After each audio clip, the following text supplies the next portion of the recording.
حضرت مولانا اشرف علی تھانوی رحمہ اللہ تعالی ساری زندگی ایک چیز کہتے کہتے دنیا سے چلے گئے کہ مسلمان معاملات میں ٹھیک نہیں ہے۔ معاملات کا مطلب یہ ہوتا ہے، ایک آپ کا معاملہ ہوتا ہے اللہ کے ساتھ، اور ایک معاملہ ہوتا ہے آپس میں لوگوں کے ساتھ۔ تو ساری زندگی یہ کہتے کہتے چلے گئے کہ اصل میں تو نہ اللہ کے ساتھ ٹھیک ہے نہ مخلوق کے ساتھ، لیکن اللہ کے ساتھ معاملات کو کم از کم مذہب کا، دین کا حصہ سمجھتے ہیں، آپس کے معاملات کو دین اور مذہب کا حصہ بھی نہیں سمجھتے۔ اللہ کے ساتھ معاملات نماز ہے، زکوٰۃ ہے، حج ہے، روزہ ہے، اس کو کم از کم دین سمجھتے ہیں، آپس کے ساتھ معاملات کو دین ہی نہیں سمجھتے۔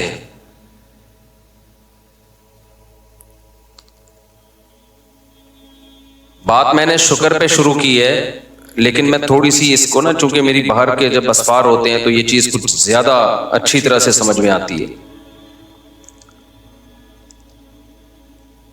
آپس کے جو لین دین ہیں، آپس کے معاملات، ان میں دیوانہ پن، مجذوبیت کا مطلب اب تھوڑی گاڑی اردو ہے۔ آپ نے گاؤں دیہاتوں میں کچھ باولے سے لوگ دیکھے ہوں گے، کچھ بے وقوف سے باولے سے نا، جن کو کسی چیز کا کوئی ہوش ہوتا ہی نہیں ہے۔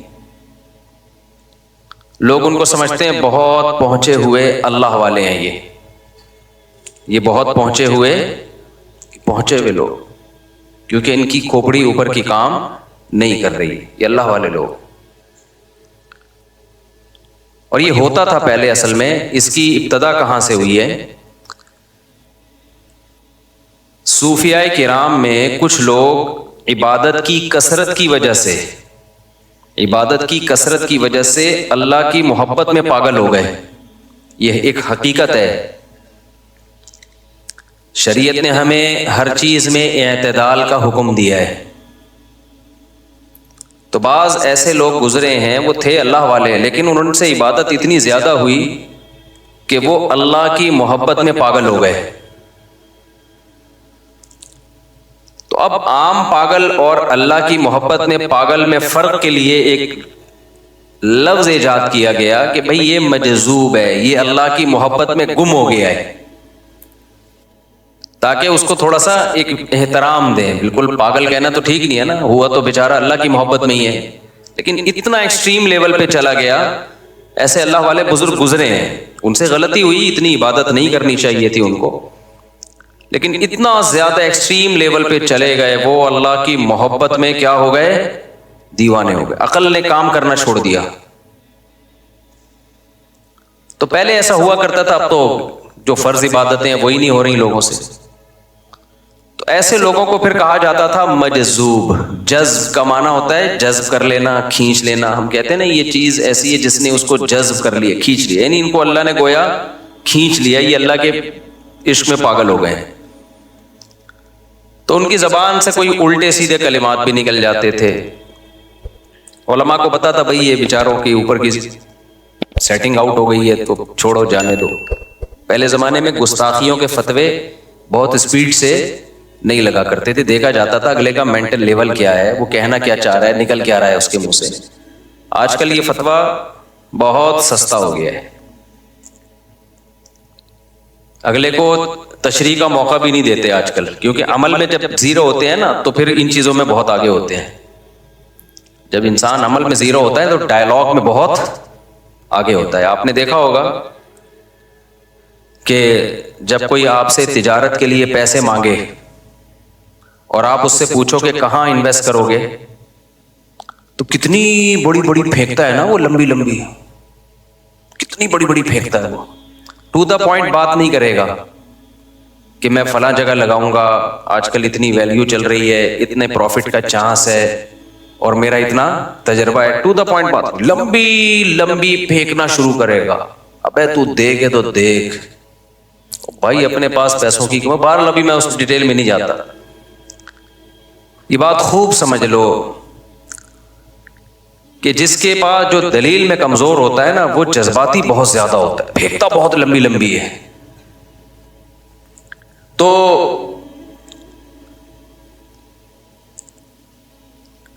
آج کل چونکہ عمل میں مسلمان کمزور ہے نا، عمل تو ہو نہیں رہا، آپ معاملات دیکھ لیں ہر چیز میں کمزور ہے، تو وہ لہذا وہ ذرا سی زبان لڑکھڑائی اور عشق رسول کا ایک دم جوش آ کے فوراً کیا لگا دیا، فتویٰ،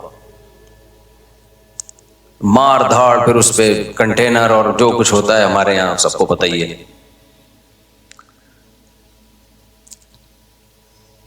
تو اب مسئلہ یہ ہے، کیا بات کر رہا تھا میں، آج تو فیوز اڑا ہوا ہے میرا. ہاں تو میں شکر کی بات کو، شکر کی بات ذرا بعد میں لے کر آتا ہوں. پہلے ٹیوننگ ہو جائے نا، اس کے بعد یہ شکر کی بات سمجھ میں آئے گی. سروس پہلے ضروری ہے، سروس ہوتی ہے ٹیوننگ کے بعد، اندر کا کچرا پہلے صاف ہو جائے پھر فائدہ ہوتا ہے. تو وہ ہوا کرتے تھے پاگل، یعنی اللہ کی محبت میں کیا ہو جاتے تھے، دیوانے، ایکسٹریم اس پہ چلے جاتے. تو اگر الٹی سیدھی بات بھی زبان سے کرتے نا تو لوگ کہتے بھائی یہ کیا ہو گئے ہیں، پاگل ہو گئے. تو ان کو کہا جاتا تھا مجذوب، مجذوب، یعنی اللہ نے گویا ان کو اپنی محبت میں کھینچ لیا ہے.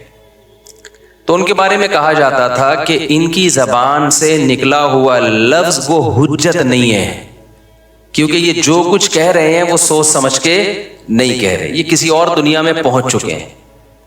تو لوگ ان کو چھوڑ دیتے تھے، بھائی چھڑو پرے، لیکن ہوتے وہ پاگل ہی تھے.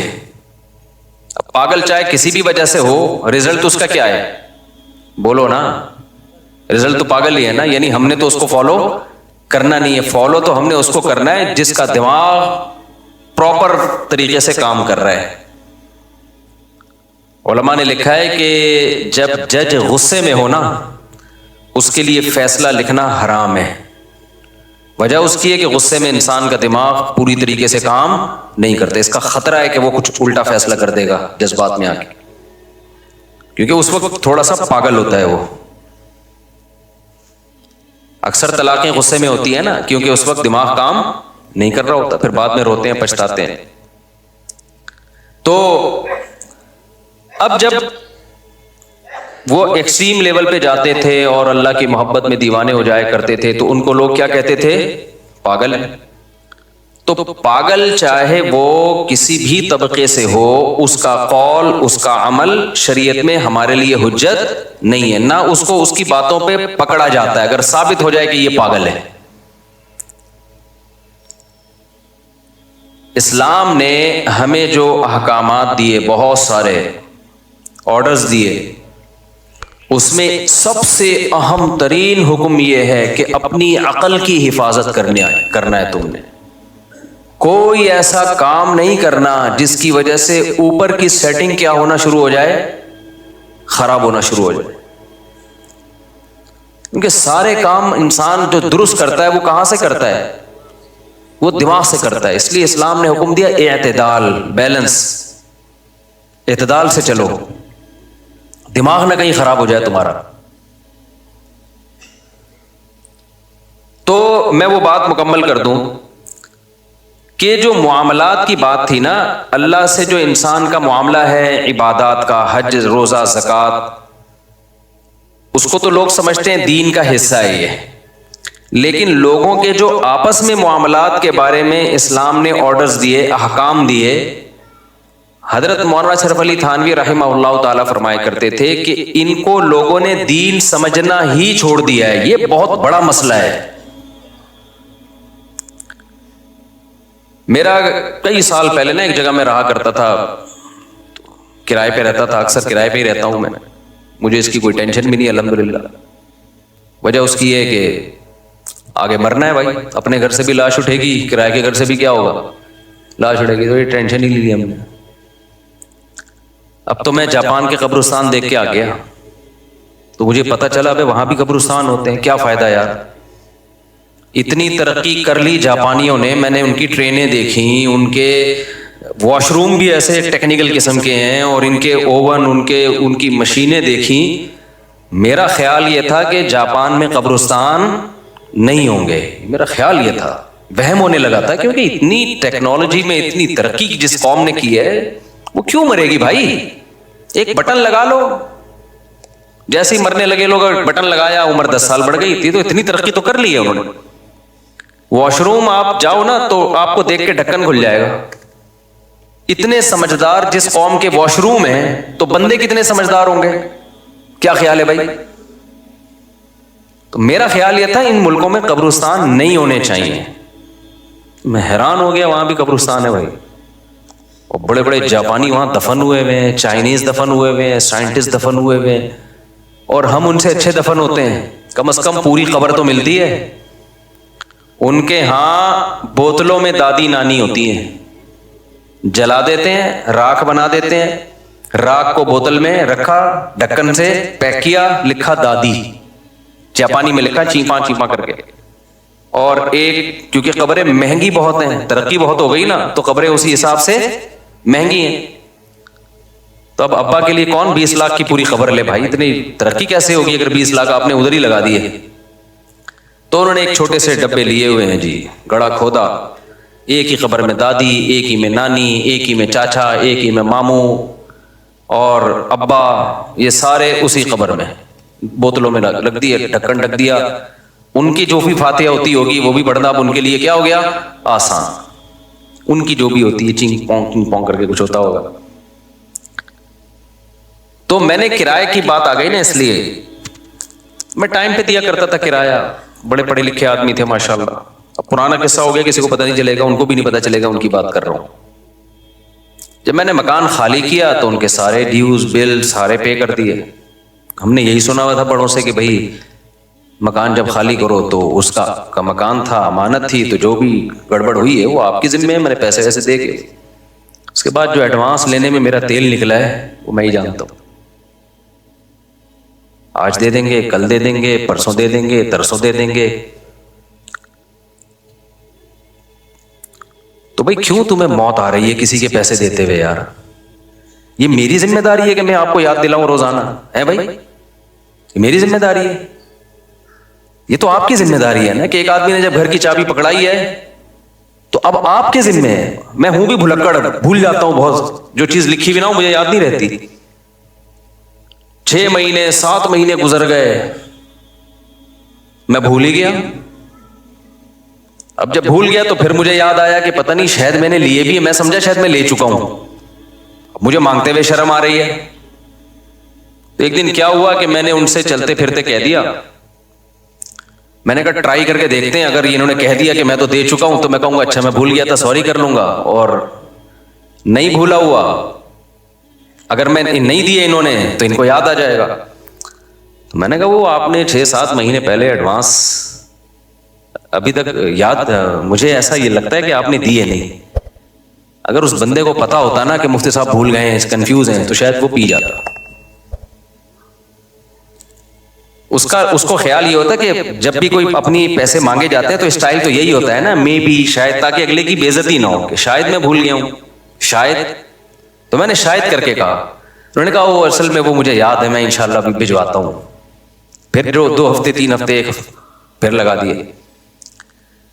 حالانکہ ماشاءاللہ نمازی بھی ہیں, حاجی بھی ہیں, ہر جماعتوں میں بھی جا رہے ہیں, تبلیغ میں بھی وقت لگ رہا ہے.